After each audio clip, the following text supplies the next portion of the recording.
ಕರ್ನಾಟಕ ಎಕ್ಸ್‌ಪ್ರೆಸ್‌ಗೆ ಸ್ವಾಗತ. ನಾನು Lavanya. DCM DK Shivakumar ಹಾಗೂ ಮಾಜಿ ಸಿಎಂ ಕುಮಾರಸ್ವಾಮಿ ನಡುವಿನ ಮುಸುಕಿನ ಗುದ್ದಾಟ ಮುಂದಿನ ಹಂತಕ್ಕೆ ಹೋಗಿದೆ. ಬಿಜೆಪಿ ಜೆಡಿಎಸ್ ಮೈತ್ರಿ ಬಗ್ಗೆ ಮಾತಾಡಿದಂತಹ ಡಿಸಿಎಂ ಡಿಕೆ ಶಿವಕುಮಾರ್, ರಾಜ್ಯದಲ್ಲಿ ಲೆಕ್ಕಕ್ಕೆ 3 ಪಕ್ಷ ಇದೆ, ಆದರೆ ಆಟಕ್ಕೆ 2 ಪಕ್ಷಗಳಿವೆ ಅಂತ ಬಿಜೆಪಿ ಹಾಗೂ ಜೆಡಿಎಸ್ ಮೈತ್ರಿಗೆ ವ್ಯಂಗ್ಯವಾಡಿದ್ರು. ಇದಕ್ಕೆ ಕುಮಾರಸ್ವಾಮಿ ಅವರು ಸೋಷಿಯಲ್ ಮೀಡಿಯಾ ಮೂಲಕ ಅನುಭವದ ತಿರುಗೇಟುವನ್ನ ನೀಡಿದ್ದಾರೆ. ನಮ್ಮ ವಿಲೀನದ ಚಿಂತೆ ಪಕ್ಕಕ್ಕಿಡಿ, ನನ್ನ ನಿಮ್ಮ ಆಡಳಿತದ ಅನುಭವದ ಬಗ್ಗೆ ಮಾತನಾಡೋಣ ಅಂತ ಕುಮಾರಸ್ವಾಮಿ ಅವರು ಸವಾಲನ್ನ ಹಾಕಿದ್ದಾರೆ. ನಾನು 2 ಸಣ್ಣ ಅವಧಿಗೆ ಮುಖ್ಯಮಂತ್ರಿ, ಅಲ್ಪ ಅವಧಿಗೆ ಪ್ರತಿಪಕ್ಷ ನಾಯಕ, ಈಗ ಕೇಂದ್ರ ಮಂತ್ರಿ. ನೀವು ಸುದೀರ್ಘ ಅವಧಿಗೆ ಶಾಸಕ, ಅನೇಕ ಬಾರಿ ಮಂತ್ರಿ, ಈಗ ಉಪಮುಖ್ಯಮಂತ್ರಿ. ನಮ್ಮಿಬ್ಬರ ಆಡಳಿತದ ಅನುಭವದ ಬಗ್ಗೆ ನೀವು ಹೇಳುವುದಲ್ಲ, ಜನರನ್ನೇ ಕೇಳಬೇಕು ಅಂತ ಪೋಸ್ಟ್ ಅನ್ನ ಮಾಡಿದ್ದಾರೆ. ಕೊಳ್ಳೆ ಸುಲಿಗೆ, ಬೇಲಿ, ಚದರಡಿ, ಕಮಿಷನ್, ಫಿಕ್ಸಿಂಗ್, ಒದ್ದು ಕಿತ್ತುಕೊಳ್ಳುವುದು ನನ್ನ ಎಕ್ಸ್ಪೀರಿಯನ್ಸ್ ಅಲ್ಲ ಡಿಕೆಶಿ ಅವರೇ. ಏನೋ ಜನರ ಆಶೀರ್ವಾದ ಮತ್ತು ದೇವರ ದಯೆಯಿಂದ ಸಿಕ್ಕಂತಹ ಅವಕಾಶದಲ್ಲಿ ಜನರಿಗೆ ಕೈಲಾದ ಸಹಾಯವನ್ನ ಮಾಡುವ ಹುಲು ರಾಜಕಾರಣಿ ನಾನಷ್ಟೇ. ನಿಮಗೆ ಸಿದ್ಧಿಸಿರುವಂತಹ ಅಂತಹ ಭಾರಿ ಅನುಭವ ನನಗಿಲ್ಲ, ವಿನಮ್ರವಾಗಿ ಒಪ್ಪಿಕೊಳ್ಳುವೆ ಅಂತ ಟಾಂಗ್ ಕೊಟ್ಟಿದ್ದಾರೆ. ದೆಹಲಿ ಪ್ರವಾಸಕ್ಕೆ ಹೊರಟು ನಿಂತ ಸಚಿವ ಸತೀಶ್ ಜಾರಕಿಹೊಳಿ ಅವರನ್ನ ಮಾಜಿ ಸಚಿವ ಕೆಎನ್ ರಾಜನ್ ಅವರು ಭೇಟಿ ಮಾಡಿದ್ದಾರೆ. ಬೆಂಗಳೂರಿನ ನಿವಾಸದಲ್ಲಿ ಶುಕ್ರವಾರ ಭೇಟಿ ಮಾಡಿದ ಅವರು ಕೆಲ ಹೊತ್ತು ಮಾತುಕತೆಯನ್ನ ನಡೆಸಿದ್ರು. ಉಭಯ ನಾಯಕರ ಭೇಟಿ ಹಾಗೂ ಮಾತುಕತೆ ಕುತೂಹಲವನ್ನ ಕೆರಳಿಸಿದೆ. ನಾಯಕತ್ವ ಬದಲಾವಣೆ, ಸಂಪುಟ ಪುನರ್ರಚನೆ ಚರ್ಚೆಯ ನಡುವೆ ಸತೀಶ್ ಜಾರಕಿಹೊಳಿ ಅವರು ದೆಹಲಿಗೆ ತೆರಳುತ್ತಾ ಇದ್ದಾರೆ. ಇದೇ ಸಂದರ್ಭದಲ್ಲಿ ಈ ಭೇಟಿ ಚರ್ಚೆಗೆ ಎಡೆ ಮಾಡಿಕೊಟ್ಟಿದೆ. ರಾಜನ್ನ ಭೇಟಿ ವಿಚಾರವಾಗಿ ಸತೀಶ್ ಜಾರಕಿಹೊಳಿ ಮಾತನಾಡಿ, ನನ್ನನ್ನ ಭೇಟಿ ಮಾಡೋಕೆ ಹಲವರು ಬರ್ತಾರೆ, ಪಕ್ಷದ ಶಾಸಕರು ಬರುವುದು ಸಹಜವಾಗಿದೆ, ಹಾಗಾಗಿ ಇದರಲ್ಲಿ ವಿಶೇಷ ಅರ್ಥ ಕಲ್ಪಿಸುವಂತಹ ಅಗತ್ಯ ಇಲ್ಲ ಅಂತ ಹೇಳಿದ್ರು. 2028ರ ವಿಧಾನಸಭಾ ಚುನಾವಣೆ ಮೇಲೆ ಕಣ್ಣಿಟ್ಟಿರುವಂತಹ ನಿಖಿಲ್ ಮಂಡ್ಯಕ್ಕೆ ಮತ್ತೆ ಎಂಟ್ರಿ ಕೊಡೋಕೆ ಪ್ಲಾನ್ ಮಾಡಿದ್ದಾರೆ. 2019ರ ಲೋಕಸಭಾ ಚುನಾವಣೆಗೆ ಮಂಡ್ಯದಿಂದ ಸ್ಪರ್ಧಿಸಿದ್ದಂತಹ ನಿಖಿಲ್ ಪರಾಭವಗೊಂಡಿದ್ರು. ಈ ನಡುವೆ ಇಲ್ಲಿಂದಾನೇ ವಿಧಾನಸಭೆ ಚುನಾವಣೆಗೆ ಸ್ಪರ್ಧಿಸಬೇಕು ಎಂಬ ಇರಾದೆ ಇವರದ್ದು ಎನ್ನಲಾಗಿದೆ. ಹೀಗಾಗಿ ಮಂಡ್ಯದಲ್ಲೇ ಮನೆ ಮಾಡೋಕೆ ನಿಖಿಲ್ ಕುಮಾರಸ್ವಾಮಿ ಅವರು ಮುಂದಾಗಿದ್ದಾರೆ. ಮಂಡ್ಯ ಅಥವಾ ಮದ್ದೂರು ವಿಧಾನಸಭಾ ಕ್ಷೇತ್ರದ ಮೇಲೆ ಒಲವನ್ನ ಹೊಂದಿದ್ದಾರೆ ಎನ್ನಲಾಗಿದೆ. ರಾಮನಗರಕ್ಕಿಂತ ಮಂಡ್ಯನೇ ಸುಲಭ ಅನ್ನುವುದು ಜೆಡಿಎಸ್ ಲೆಕ್ಕಾಚಾರವೂ ಆಗಿರುವ ಕಾರಣ ಮತ್ತೆ ಮಂಡ್ಯಗೆ ಬರೋಕೆ ನಿಖಿಲ್ ಸಿದ್ಧತೆಯನ್ನ ನಡೆಸಿದ್ದಾರೆ. ಸದ್ಯ ಮಂಡ್ಯದಲ್ಲಿ ಮನೆ ಹುಡುಕೋಕೆ ಬೆಂಬಲಿಗರಿಗೆ ನಿಖಿಲ್ ಸೂಚಿಸಿದ್ದು, ವಾರಕ್ಕೊಮ್ಮೆ ಮಂಡ್ಯದಲ್ಲೇ ಉಳಿಯೋಕೆ ನಿರ್ಧರಿಸಿದ್ದಾರಂತೆ.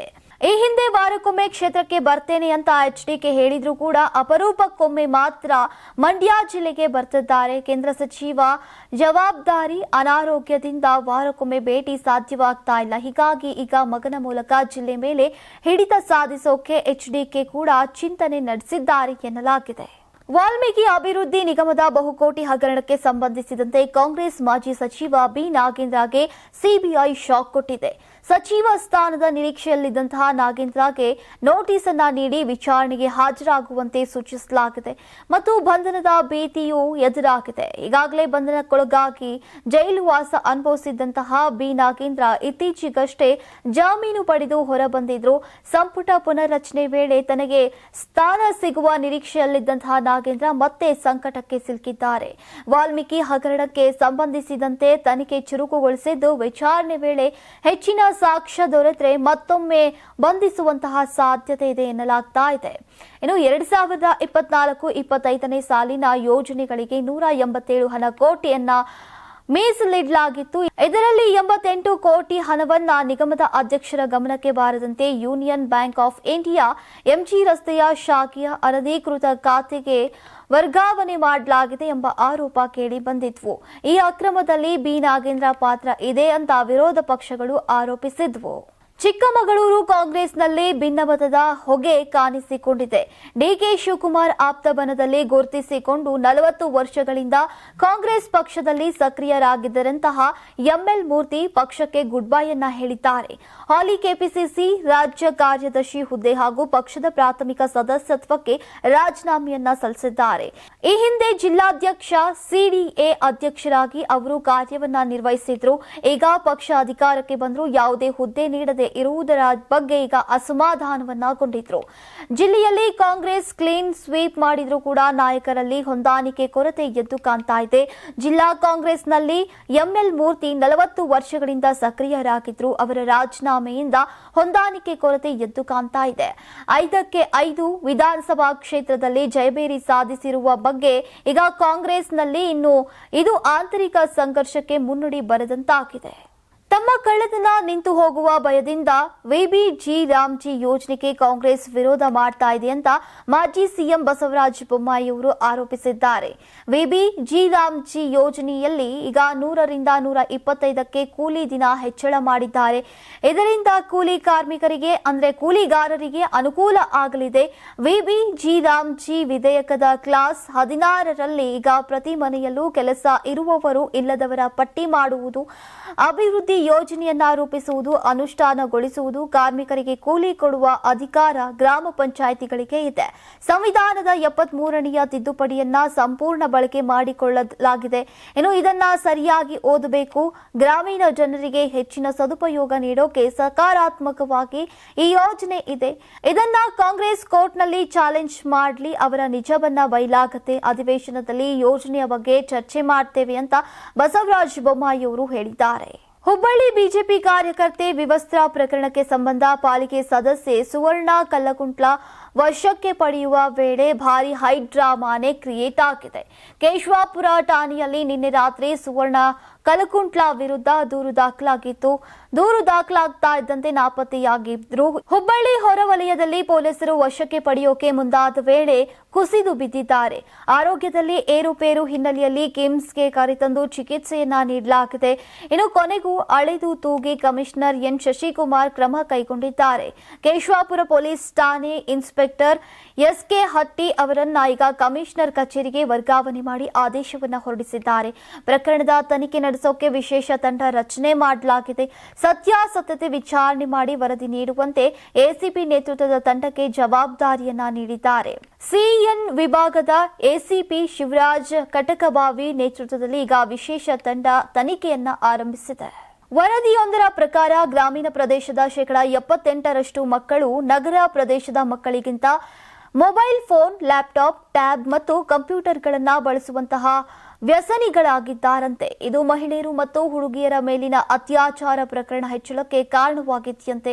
ಇದನ್ನ ತಡೆಗಟ್ಟೋಕೆ ಅಧಿಕಾರಿಗಳು ಕ್ರಮ ಕೈಗೊಳ್ಳಬೇಕು ಅಂತ ಮಹಿಳಾ ಮತ್ತು ಮಕ್ಕಳ ಕಲ್ಯಾಣ ಸಚಿವೆ ಲಕ್ಷ್ಮೀ ಹೆಬ್ಬಾಳ್ಕರ್ ಅವರು ಸಲಹೆಯನ್ನ ನೀಡಿದ್ದಾರೆ. 14ರಿಂದ 18 ವರ್ಷ ವಯಸ್ಸಿನ ಮಕ್ಕಳು ಸಾಮಾಜಿಕ ಮಾಧ್ಯಮಕ್ಕೆ ಹೆಚ್ಚು ವ್ಯಸನಿಗಳಾಗಿದ್ದಾರೆ.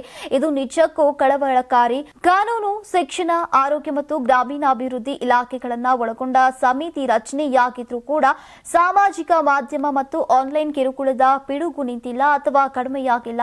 ಸಾಮಾಜಿಕ ಮಾಧ್ಯಮಗಳ ಬಗ್ಗೆ ಜಾಗೃತಿ ಮೂಡಿಸೋಕೆ ಮತ್ತು ಮಕ್ಕಳನ್ನ ಶೋಷಣೆಯಿಂದ ರಕ್ಷಿಸೋಕೆ ಪೊಲೀಸರು ವಾರದಲ್ಲಿ 4 ದಿನ ಶಾಲಾ ಕಾಲೇಜುಗಳಿಗೆ ಭೇಟಿ ನೀಡಬೇಕು ಅಂತ ಲಕ್ಷ್ಮೀ ಹೆಬ್ಬಾಳ್ಕರ್ ಅವರು ಸಲಹೆಯನ್ನ ನೀಡಿದ್ದಾರೆ. ಕರ್ನಾಟಕ ರಾಜ್ಯ ಮಕ್ಕಳ ಹಕ್ಕುಗಳ ರಕ್ಷಣಾ ಆಯೋಗ ವಿಕಾಸಸೌಧದಲ್ಲಿ ಮಕ್ಕಳ ನಿಧಿ ಭಾರತದ ಸಹಯೋಗದೊಂದಿಗೆ ಆಯೋಜಿಸಿದ್ದಂತಹ ಮಕ್ಕಳ ಆನ್ಲೈನ್ ಸುರಕ್ಷತೆ ಕುರಿತು ಜಿಲ್ಲಾ ಮಟ್ಟದ ಪೊಲೀಸ್ ಅಧಿಕಾರಿಗಳ ಕಾರ್ಯಾಗಾರವನ್ನು ಉದ್ಘಾಟಿಸಿ ಲಕ್ಷ್ಮೀ ಹೆಬ್ಬಾಳ್ಕರ್ ಅವರು ಮಾತನಾಡಿದ್ದಾರೆ.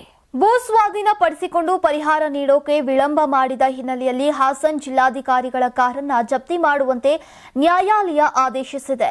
ಕೋರ್ಟ್ ಆದೇಶದಂತೆ ವಕೀಲರ ಜೊತೆ ಆಗಮಿಸಿದ ರೈತ ಜಿಲ್ಲಾಧಿಕಾರಿ ಕೆಎಸ್ ಲತಾಕುಮಾರಿಯವರ ಕಾರನ್ನ ಜಪ್ತಿ ಮಾಡಿದ್ದಾರೆ. ಯಗಚಿ ನಾಲೆಗಾಗಿ 15 ವರ್ಷಗಳ ಹಿಂದೆ ಆಲೂರು ತಾಲೂಕಿನ ಭಕ್ತರವಳ್ಳಿ ಗ್ರಾಮದ ರೈತ ಮರಿಗೌಡ ಎಂಬುವರಿಗೆ ಸೇರಿದಂತಹ ಸರ್ವೆ ನಂಬರ್ 44/1ರಲ್ಲಿ 10.5 ಗುಂಟೆ ಜಮೀನನ್ನ ನೀರಾವರಿ ಇಲಾಖೆ ಸ್ವಾಧೀನಪಡಿಸಿಕೊಂಡಿತ್ತು. ಇದಕ್ಕೆ 11,22,559 ರೂಪಾಯಿಗಳು ಪರಿಹಾರವನ್ನ ನೀಡಬೇಕಿತ್ತು. 15 ವರ್ಷ ಕಳೆದರೂ ಕೂಡ ಪರಿಹಾರ ನೀಡದ ಹಿನ್ನೆಲೆಯಲ್ಲಿ ರೈತ ಮರಿಗೌಡ ಹಾಗೂ ಅವರ ಮಕ್ಕಳು ನ್ಯಾಯಾಲಯದ ಮೊರೆ ಹೋಗಿದ್ರು. ಕೋರ್ಟ್ನಿಂದ ಕಾರು ಜಪ್ತಿ ಮಾಡುವಂತೆ ಆದೇಶ ಬಂದ ಹಿನ್ನೆಲೆಯಲ್ಲಿ ಮಧ್ಯಾಹ್ನ ವಕೀಲ ಮಂಜುನಾಥ್ ಜೊತೆ ಆಗಮಿಸಿದ ರೈತನ ಸಮ್ಮುಖದಲ್ಲಿ ಡಿಸಿ ಕಾರನ್ನ ಜಪ್ತಿ ಮಾಡಲಾಗಿದೆ. ಈ ವೇಳೆ ಜಿಲ್ಲಾಧಿಕಾರಿ ಕೆಎಸ್ ಲತಾಕುಮಾರಿ ತಮ್ಮ ಕಚೇರಿಯಲ್ಲಿ ಅಧಿಕಾರಿಗಳ ಸಭೆಯನ್ನ ನಡೆಸ್ತಾ ಇದ್ರು. ಅವರ ಪರವಾಗಿ ಎಡಿಸಿ ಜಗದೀಶ್ ಆಗಮಿಸಿ ಪರಿಹಾರ ನೀಡುತ್ತೇವೆ, ಸಮಯ ಕೊಡಿ ಅಂತ ಮನವಿಯನ್ನ ಮಾಡಿದ್ದಾರೆ. ಡೆಂಟಲ್ ಕಾಲೇಜು ವಿದ್ಯಾರ್ಥಿನಿಯೋರ್ವಳು ಆತ್ಮಹತ್ಯೆ ಮಾಡಿಕೊಂಡಿರುವಂತಹ ಘಟನೆ ಬೆಂಗಳೂರು ಹೊರವಲಯದ ಆನೇಕಲ್ ತಾಲೂಕಿನ ಚಂದಾಪುರದಲ್ಲಿ ನಡೆದಿದೆ. 23 ವರ್ಷದ ಯಶಸ್ವಿನಿ ಮೃತ ವಿದ್ಯಾರ್ಥಿನಿಯಾಗಿದ್ದು, ಈಗ ಕಾಲೇಜು ಆಡಳಿತ ಮಂಡಳಿ ಕಿರುಕುಳಕ್ಕೆ ನೊಂದ ಈಕೆ ಈಗ ದುಡುಕಿನ ನಿರ್ಧಾರವನ್ನ ತೆಗೆದುಕೊಂಡಿರುವಂತಹ ಆರೋಪ ಕೇಳಿಬಂದಿದೆ. ಮೃತ ವಿದ್ಯಾರ್ಥಿನಿಯ ಸ್ನೇಹಿತರು ಶವಾಗಾರದ ಮುಂದೆ ಪ್ರತಿಭಟನೆಯನ್ನ ನಡೆಸಿದ್ದು, ಯಶಸ್ವಿನಿ ಸಾವಿಗೆ ನ್ಯಾಯ ಕೊಡಿಸುವಂತೆ ಆಗ್ರಹಿಸಿದ್ದಾರೆ. ಪರಿಮಳ ಬೋದೇವಯ್ಯ ದಂಪತಿಯ ಒಬ್ಬಳೇ ಮಗಳು ಯಶಸ್ವಿನಿ ಬೊಮ್ಮನಹಳ್ಳಿಯ ಪ್ರತಿಷ್ಠಿತ ಖಾಸಗಿ ಡೆಂಟಲ್ ಕಾಲೇಜಿನಲ್ಲಿ ಓರಲ್ ಮೆಡಿಸಿನ್ ರೇಡಿಯೋಲಾಜಿ ವಿಭಾಗದಲ್ಲಿ 3ನೇ ವರ್ಷದಲ್ಲಿ ವ್ಯಾಸಂಗವನ್ನ ಮಾಡ್ತಾ ಇದ್ಲು. ಸೆಮಿನಾರ್ಗೆ ಅವಕಾಶ ನೀಡದ ಜೊತೆಗೆ ರೇಡಿಯಾಲಜಿ ಕೇಸ್ ಕೂಡ ನೀಡದೆ ಕಾಲೇಜಿನಲ್ಲಿ ಈಕೆಗೆ ಕಿರುಕುಳವನ್ನ ನೀಡಲಾಗಿದೆ. ಇದರ ನಡುವೆ ಈಗ ಬುಧವಾರ ಕಣ್ಣು ನೋವಿನ ಕಾರಣಕ್ಕೆ ಕಾಲೇಜಿಗೆ ಯಶಸ್ವಿನಿ ಅವರು ಹೋಗಿರಲಿಲ್ಲ.